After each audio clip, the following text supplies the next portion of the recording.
다니엘서 11장 1절에서부터 말씀을 읽을 때 4절까지 말씀 함께 보도록 하겠습니다. 구약 성경 1252면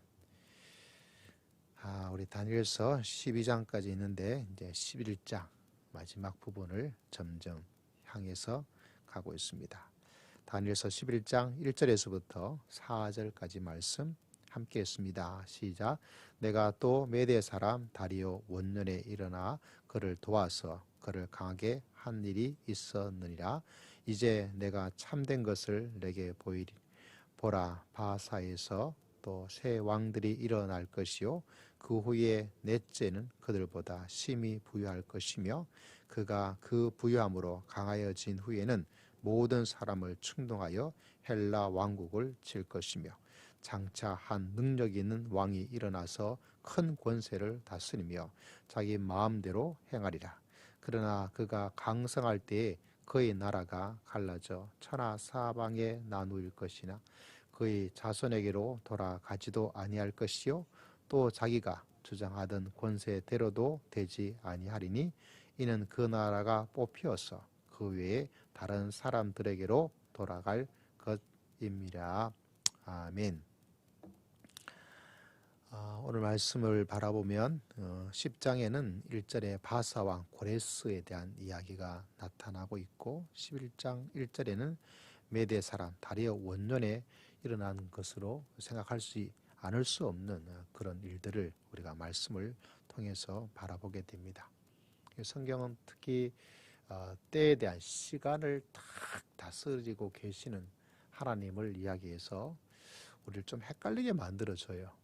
우리는 우리나라 역사를 조금 알고 있으니까 세종대왕 이렇게 왔다가 또 갑자기 이순신으로 왔다가 그러다가 다시 태조왕건으로 갔다가 이렇게 왔다 갔다 이렇게 하더라도 그때는 대충 언제쯤이지 이런 기본적인 상식을 가지고 있지만 좀 그것에 익숙하진 우리들에게서 이게 이쪽 저쪽 이렇게 다니엘서에서는 시간을 이쪽으로 갔다가 과거로 갔다가 다시 미래로 갔다가 요사이 말하면 타임랩스라고 이야기하죠. 드라마에서 참 많이 쓰는 그런 기법을 봅니다.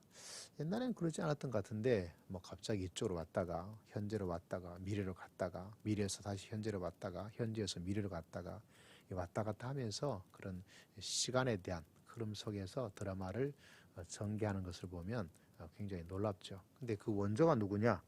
다니엘서예요. 그 다니엘서에서는 이렇게 저렇게 다니엘이 왜 이렇게 하고 있느냐? 왜 이렇게 한다고요? 기억나실지 모르겠습니다. 다니엘서의 가장 중요한 핵심 단어는 뭐라 그랬죠? 바로 때, 시간에 대한 이야기를 하고 있습니다. 오늘 말씀에도 보니까 오늘 때에 대한 이야기를 먼저 하고 있죠. 근데 오늘 말씀은 또 새로운 조금 더 하나의 진보된 조금 더 구체적인 이야기를 하고 있습니다. 다른 것이 아니라 다리오 왕 원년에 대한 이야기를 하면서 11장 2절에 또 새 왕들이 바사에서 새 왕들 새로운 왕이 아니라 넘버 1, 2, 3 세 명의 왕들이 일어날 것인데 주목할 것은 바로 네 번째 왕이에요. 이 세 왕, 이 세 명의 왕들보다 그들보다 훨씬 심히 부유하던 그 부유함으로 강하여진 후에 모든 사람을 충동하여서 헬라를 공격합니다. 이런 역사가 일어나게 될 것이다. 학자들은 이 말씀을 굉장히 의심합니다. 왜 의심하냐면 너무 잘 들어맞게 이야기를 해버렸어요. 기가 막히게 맞춰버렸습니다. 실제로 다니엘의 이 환상에 대한 이야기들 학자들은 우리처럼 다 인정하느냐? 인정하지 않아요. 이 다니엘서 이건 좀 나중에 갖다 붙인 게 아니냐? 이렇게 의심을 합니다. 왜 의심하냐면 너무 잘 맞아버려요. 페르시아 제국, 메데 바사에 대한 왕국들, 그 다음에 헬라 제국, 로마의 흐름들 이런 거를 하면 거의 100% 맞춘다고 볼 수 있을 정도니까 이건 이렇게 맞출 수가 없다는 거예요. 이거는 역사가 지나고 나서 특히 기원전 2세기 정도 그 정도 되어 나서 다니엘이라는 사람의 이름을 빌려가지고 이렇게 하고는 사기다 이렇게 이야기를 하고 있습니다. 마치 어떤 유명한 옛날의 사람들의 이름을 갖다 붙이고 야, 이 사람이 이렇게 기록한 거야 이렇게 이야기를 하고 있죠. 사실은 그 사람의 작품이냐? 전혀 그 사람의 작품이 아니에요. 흔히 말하면 고대 서적이라고 하면서 사기를 치는 그런 사람들이 많이 있지 않습니까? 이 다니엘서 이거는 후반부 이거 말씀은 이거는 사기다. 왜냐하면 나중에 다 시간이 지나고 나서 기록을 해놓고 야 사실 말이지 이게 다니엘이 기록한 거야 이렇게 말하고 있다고 말합니다. 왜냐하면 너무 잘 맞아요. 너무 잘 맞아도 문제가 되어져. 그렇지만 우리가 생각해 볼 것은 하나님에게 있어서 맞추는 거는 뭐 식은 죽 먹기예요. 식은 죽 먹기. 옛날에 어떤 분이 그러잖아요. 목사님 좀 기도 열심히 하셔가지고 제발 이번 주 복권 번호 좀 알려주시라고. 복권 번호 알려주시라고. 그래서 목사님이 생각했다잖아요. 야 이놈아 나한테 1등 당첨될 복권 번호면 내가 번호 걸지 나한테 왜 알려주냐고. 미래를 어떻게 알겠어요. 그죠? 너무 잘 맞아요. 오늘 말씀에도 바라보면 왜냐하면 이 바사에서 세 명의 왕들이 지나간 후에 이 넷째가 누구냐? 역사적으로 이 나라에 가장 부유하고 헬라를 왕국을 침공한 왕이 누구냐면 우리가 잘 알고 있는 아하수에로 에스더의 남편 역사적으로는 크세르 이 사람입니다. 이 사람이 엄청납니다. 특별히 고대 역사 속에서 이 사람 이름이 나오지 않을 수가 없어요. 왜냐하면 다른 것이 아니라 헬라의 왕국을 공격합니다. 지배하에 있던 이 헬라의 이 왕들이 한 지역에서 반란이 일어나고 그것이 이쪽에 확 뭉쳐가지고 대항을 하게 되는데 문제는 이 왕국을 치게 됩니다. 그래서 역사적으로 유명한 해전, 역사적으로 유명한 사건이 이 당대에 일어나게 됩니다. 엄청난 일들이죠. 이 사람이 바로 크세르라고 하는 우리가 아는 아하수에로 왕에 대한 이야기가 나타나요. 근데 이게 너무 그 역사적으로 일어난 일에 기가 막히게 딱 맞아 떨어지게 됩니다. 그러니까 의심하지 않을 수가 없어요. 어떻게 이렇게 맞출 수가 있느냐? 후대의 사람들은 맞췄다는 것에 굉장히 놀라지만은 다니엘이 의도하는 것은 내가 이만큼 잘 맞추고 있다. 그것이 아니라 이런 모든 왕들에 대한 이야기, 미래의 모든 이야기들을 살아계신 하나님께서 그분의 계획과 그분의 뜻에 따라 그분의 시간표에 따라서 진행을 하고 계시는 하나님. 그래서 어떤 일과 어려움 속에서도 살아계신 하나님께서 역사의 주관, 시간의 모든 표를 갖고 계신 하나님이시기에 그 하나님을 의지하고 믿음의 시간을 고통 때에도 살아계신 하나님, 전지전능하신 하나님, 인간의 모든 생사화복을 주장하신 하나님, 미래의 모든 일을 그분의 계획과 뜻에 따라 진행하고 이미 알고 계시는 그 하나님을 신뢰하면서 살아계신 하나님을 향한 믿음을 놓치지 말고 끝까지 믿음으로 살아가라. 이렇게 강조하고 있는 것을 발견하게 됩니다. 자, 3절에 그 시대가 지나가고 이제 창자 한 능력 있는 왕이 일어나요.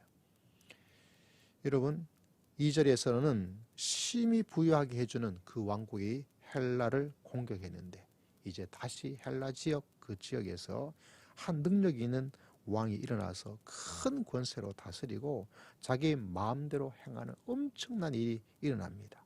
이 3절에 장차 한 능력 있는 왕은 누구일까? 이게 또 기가 막히게 맞춰버려요. 그건 바로 알렉산더예요. 알렉산더. 4절에 있는 것처럼 그러나 그가 강성할 때 알렉산더가 엄청난 제국을 만들었죠. 몇 년 사이에 3, 4년 사이에 엄청난 일들을 막 일으켜 나가게 되는 것을 역사적으로는 이미 우리들에게 잘 보여주고 있습니다. 그만큼 큰 권세를 가지고 있었어요. 많은 사람들이 그에 대한 것들을 반대하였음에도 불구하고 알렉산더는 진짜 자기 마음대로 여러 가지 일들을 해나갑니다. 헬라 지역에 있는 철학들, 헬라가 가지고 있는 융합에 대한 것들, 건축에 대한 것들, 그것들 자기 뜻을 굽히지 않고 계속해서 진행해 나가는 엄청난 일이 일어나게 돼요. 근데 우리가 잘 알고 있는 것처럼 뭐 모기한테 물렸든가 뭐 말라리아인가 뭔가 걸렸든가 뭐 학자들은 역사학자들은 이런저런 이야기를 하고 있는데 그 사이는 뭐 논란거리지만 우리에겐 중요한 것이 아닙니다. 그가 절정의 시간 가운데 있다고 할 그때 아마 그가 살아 있었다면 아마 더 어떤 엄청난 일이 어떻게 일어난지는 알 수가 없겠죠. 근데 그가 항상할 그때에 그의 나라 갈라져 가지고 사절에 있는 것처럼 천하 사방에 나누어지게 돼요. 몇 개 나라로 나누어지게 되냐면 4개의 나라로 나누어지게 될 것이다. 다니엘서 이전에도 이런 이야기가 잠깐 나타나게 되었죠. 참 신기하죠. 대부분 왕이 죽으면 왕의 후손들이 그 다음에 왕이 되어져서 뭐 이렇게 저렇게 진행되는데 문제는 이 헬라의 제국은 그렇지 않고 자손에게 가지 않고 그 수하에 있는 장군들에게 내 나라가 확 나눠져 버립니다. 그 이야기가 여기서 나타나게 되는 거죠. 그래서 말하기를 자기가 주장하던 권세대로도 되지 아니하고 이는 그 나라가 뽑혀서 그 외에 다른 사람들에게로 돌아갈 것이다. 이렇게 알려주고 있는 놀라운 말씀을 우리가 이 말씀을 통해서 알게 됩니다. 이게 좀 어렵죠. 그래도 차라리 우리나라에 대한 이야기를 하고 있으면 딱 더 이해하기 쉬운데 드라마도 많이 보아서 근데 이 이야기를 하고 있다는 사실입니다. 그래서 오늘 읽었던 말씀에도 보니까 이 모든 것을 주장해 나가시는 그 하나님을 이야기하고 있죠. 그래서 4절에도 말씀 보면 그러나 그가 강성할 때에 다니엘서의 중요한 단어가 바로 시간, 때라는 단어가 중요하다고 말씀드렸잖아요. 그래서 이 말씀 속에도 그 이야기가 나타나게 됩니다.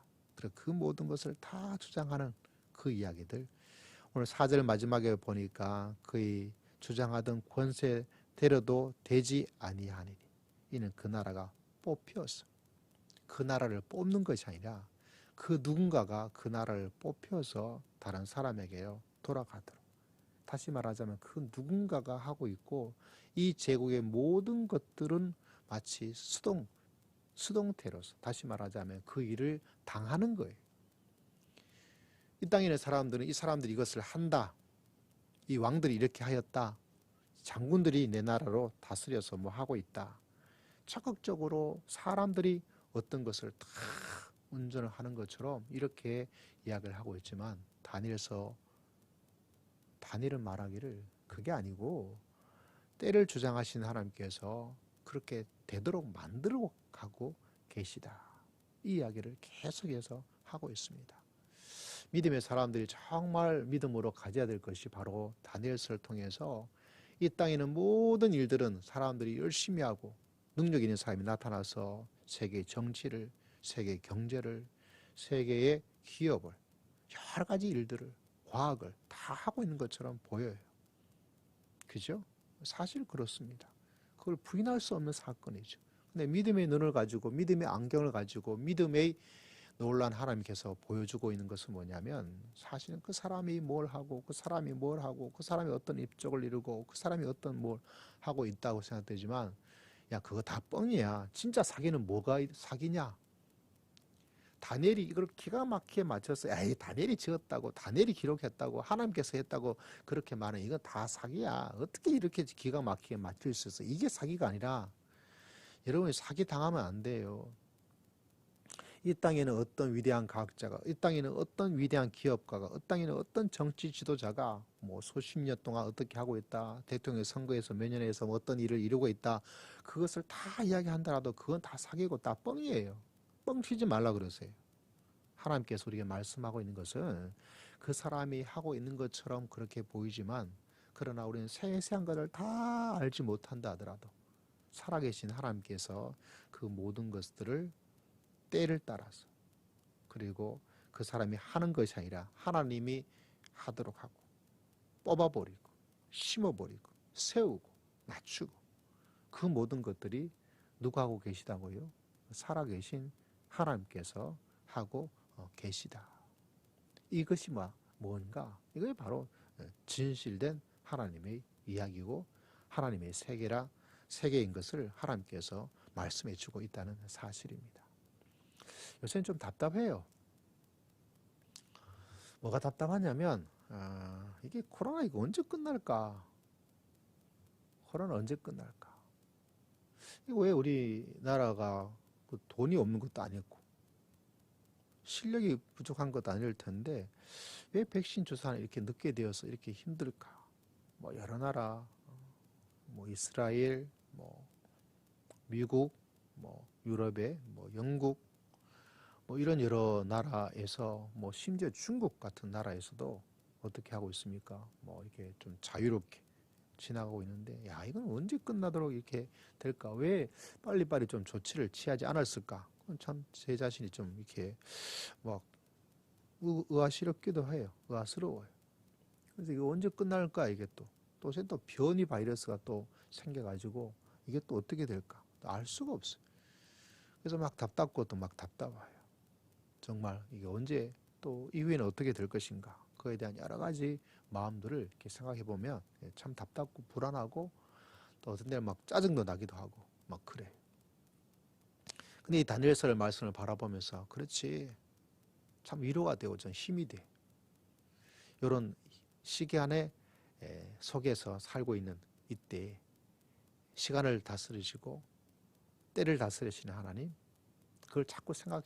그래서 그 마음이 내가 눈에 보고 뉴스를 듣고 기사를 보고 사람들 이야기를 듣고 그 속에서 내 마음속에 들어오는 것보다 하나님 그렇습니다. 하나님 그렇습니다. 하나님 그렇습니다.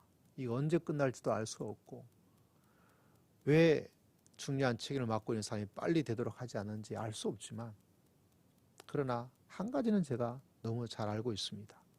이 모든 것, 이 모든 것을 주장하시고 다스리시는 하나님, 하나님께서 사랑하는 주의 백성들과 주의 교회를, 주의 사랑하는 자녀들을 주님께서 지켜주시고 인도하시고 붙잡아 주실 줄을 믿습니다. 어쩌면 지금 우리는 다니엘이 가지고 있는 이 놀라운 말씀의 진리와 이 땅이 말해주고 있는 이 진리, 이 시간과 하나님의 시간과 이 세상의 시간, 하나님께서 역사를 주장해 주고 있다는 그 놀라운 진리와 이 땅의 사람들이 이 모든 것을 움직이고 있다는 이 진리 속에서 우리는 틈바구니 속에 끼어져 있는 거예요. 그래서 우리는 어떤 모습을 가지고 살아야 될 것인가?